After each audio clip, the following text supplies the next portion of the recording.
Bonjour, aujourd'hui on va traiter le cours de la quantité matière. Si j'ai un certain nombre d'objets et je veux savoir combien on a. Par exemple, ici j'ai 8 clous, j'ai un nombre qui est petit, je peux les compter 1, 2, 3, 4 jusqu'à la fin du nombre. Par exemple, ici j'ai un nombre qui est très grand, par exemple 20 ou bien 50 ou bien je sais pas, ça sera plus difficile de compter 1, 2, 3, 5, 4, 5.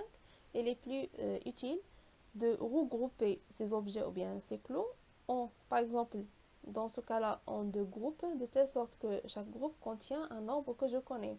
Ici, ça sera plus facile de compter ce nombre. On a deux groupes fois 4 et on va trouver 8 clous au total. Maintenant, si on zoome une partie de cette clou dans l'échelle microscopique pour voir le nombre d'atomes qu'on a, vous savez que les atomes, ils ont une taille qui est très très petite. Donc, on va obtenir dans cette petite partie de clou de fer des millions et des millions d'atomes de fer. Pour savoir le nombre total de ces atomes, ça sera plus difficile de compter 1, 2, 3, 4 parce que les atomes sont très petites à l'échelle microscopique et sont très très très grandes. Donc, ce sera plus facile d'utiliser cette notion qu'on a utilisée ici pour les clous, ça veut dire de les regrouper en, par exemple, deux groupes ou bien deux paquets, de telle sorte que chaque groupe contient un nombre que je connais d'atomes. Donc, ce nombre-là, c'est la constante d'Avogadro, Na, qui est 6,02 fois 10 à la puissance 23 atomes. Ça veut dire ici, j'ai deux paquets. Chaque paquet contient ce nombre d'atomes. Maintenant, ça sera plus facile de compter le nombre total d'atomes de fer qu'on a sur cette petite partie. Mais si j'ai un nombre plus supérieur de paquets, par exemple si j'ai 100 paquets ou bien 10 paquets ou bien 50 paquets, ce sera, on va trouver un nombre qui est très grand. On va trouver par exemple 5 fois 6,02 fois 10 à la puissance 23 ou bien 50 fois 6,02 fois 10 à la puissance 23, ainsi de suite. Donc pour éviter ce nombre qui est très grand à écrire ou bien à utiliser, les savants ont inventé une unité qui s'appelle la mole. Cette unité ou bien la mole, c'est un paquet. La mole, c'est un paquet ou bien c'est un groupe qui contient 6,02 fois 10 à la puissance 23 atomes. Maintenant, je peux dire qu'on a ici deux paquets, ça veut dire qu'on a deux moles. Voilà. Si on utilise cette notion ici pour les clous de fer à l'échelle macroscopique, ça veut dire qu'on peut voir à l'œil nu. Chaque paquet contient 4 clous de fer. Donc, on a deux paquets, ça veut dire qu'on a deux moles. Si on a un nombre qui est un autre nombre ou bien un nombre supérieur, si on a 3 paquets par exemple, on a 3 moles. Si on a 4 paquets, on a 4 moles, ainsi de suite. Donc, cette unité, ou bien cette quantité de matière N qu'on appelle, c'est la quantité de matière N d'un élément X ou bien d'un objet X, c'est le rapport entre N, c'est le nombre total des atomes qu'on a au total, Na, c'est le nombre d'Avogadro ou bien le nombre d'atomes contenus dans chaque paquet. Ici, on a deux paquets, ça veut dire qu'on a 2 moles, N est égal à 2. Na, c'est la constante d'Avogadro, c'est 6,02 fois 10 à la puissance 23. Et pour trouver le nombre total d'atomes qu'on a ici, il suffit d'écrire qu'on a 2 fois 6,02 fois 10 à la puissance 23. Et on va obtenir le nombre total d'atomes dans cette petite partie du clou. Donc cette unité, ça sera plus utile à l'échelle microscopique puisqu'on va traiter un très grand nombre d'objets ou bien un très grand nombre d'atomes ou bien des molécules qui sont à l'échelle microscopique et qu'on ne peut pas voir à l'œil nu. Donc cette unité qui s'appelle la mole ou bien la quantité de matière, il lie entre le nombre total d'atomes dans cet échantillon qu'on va traiter ou bien qu'on va calculer sur un nombre bien défini qu'on connaît, c'est la constante d'Avogadro qui est 6,02 fois 10 à la puissance 23 atomes. Voilà, l'unité de la quantité de matière, c'est la mole. Maintenant, on va voir la masse molaire, ça veut dire la masse d'une mole. On va voir deux types de masse molaire. On a la masse molaire atomique et la masse molaire moléculaire. Ça veut dire la masse molaire d'un atome et la masse molaire d'une molécule. Donc la masse molaire atomique, c'est la masse d'une mole d'atome. Ça veut dire une mole d'atome, comment on peut calculer sa masse. Par exemple, on a ici la masse molaire, on la note par un grand M. La masse molaire de l'oxygène, de l'élément d'oxygène, c'est 16 grammes par mol. Ça veut dire que chaque mol d'atome d'oxygène pèse 16 grammes. Pour les molécules qui contiennent un très grand nombre d'atomes ou bien plusieurs atomes, c'est la masse qui correspond à une mole de molécule. Ça veut dire une mole de molécule combien pèse. Ici, j'ai la masse molaire de la molécule d'eau, H2O. Pour calculer sa masse molaire, on va calculer ou bien on va sommer les masses molaires de chaque atome. Ici, j'ai deux atomes d'hydrogène, ça veut dire j'ai deux fois la masse molaire d'un atome d'hydrogène plus la masse molaire de l'oxygène. On va obtenir 18 grammes par mol. Ça veut dire que une mole de H2O pèse 18 grammes. Maintenant, on va déterminer la quantité de matière contenue dans une masse de 3 grammes du carbone, de l'élément du carbone. On a ici une mole contient la masse molaire qui est la masse molaire de l'élément du carbone. Donc une mole contient M, grand M. Et la quantité de matière qu'on va calculer de l'élément du carbone contient une masse petite m qui est 3 grammes dans ce cas-là. On va utiliser la règle de 3 et on va trouver une relation qui lie entre la quantité de matière qu'on va calculer, la masse de l'élément qu'on a ici 3 grammes et la masse molaire de cet élément du carbone. La quantité de matière, c'est la masse sur la masse molaire. La quantité de matière, son unité, c'est le mol, la mole. La masse en grammes et la masse molaire, c'est en grammes par mol.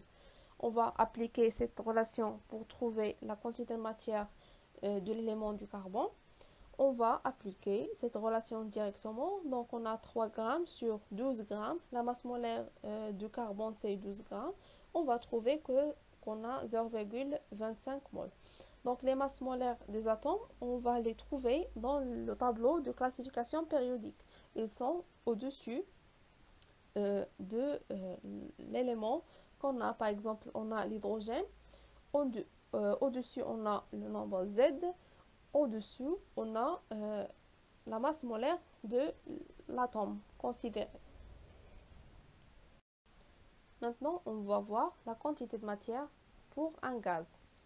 Mais, première chose à savoir, c'est le volume molaire d'un gaz. Le volume molaire, ça veut dire le volume molaire d'un gaz, c'est le volume occupé par une mole de ce gaz.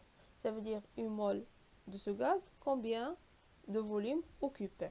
Si on a la température de 20 degrés Celsius et la pression de 10 à la puissance 5 pascal, le volume molaire du gaz, ce sera 24 litres par mol. Mais si on a la température, c'est 0 degrés Celsius et la pression est la même, on va obtenir le volume molaire, c'est 22,4 litres par mol. Donc ces deux, ce sont des constantes. On va l'utiliser selon les conditions qu'on a. Maintenant, pour trouver une relation entre la quantité de matière et le volume d'un gaz, on a une mole contient un volume Vm, c'est le volume molaire. Donc, la quantité de matière d'un gaz quelconque va lui correspond le volume de ce gaz. On va utiliser la règle de 3 et on va obtenir que la quantité de matière de ce gaz, c'est le rapport entre le volume de ce gaz sur le volume molaire. La quantité de matière, son unité, c'est la mole, le volume en litres et le volume molaire en litres par mol.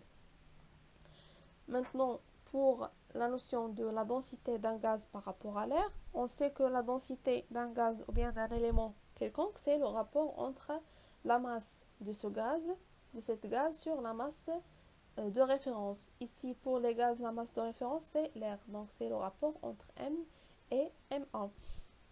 Ou bien, si on divise chaque membre par V, on va obtenir que c'est le rapport entre la masse volumique de ce gaz sur la masse volumique de référence.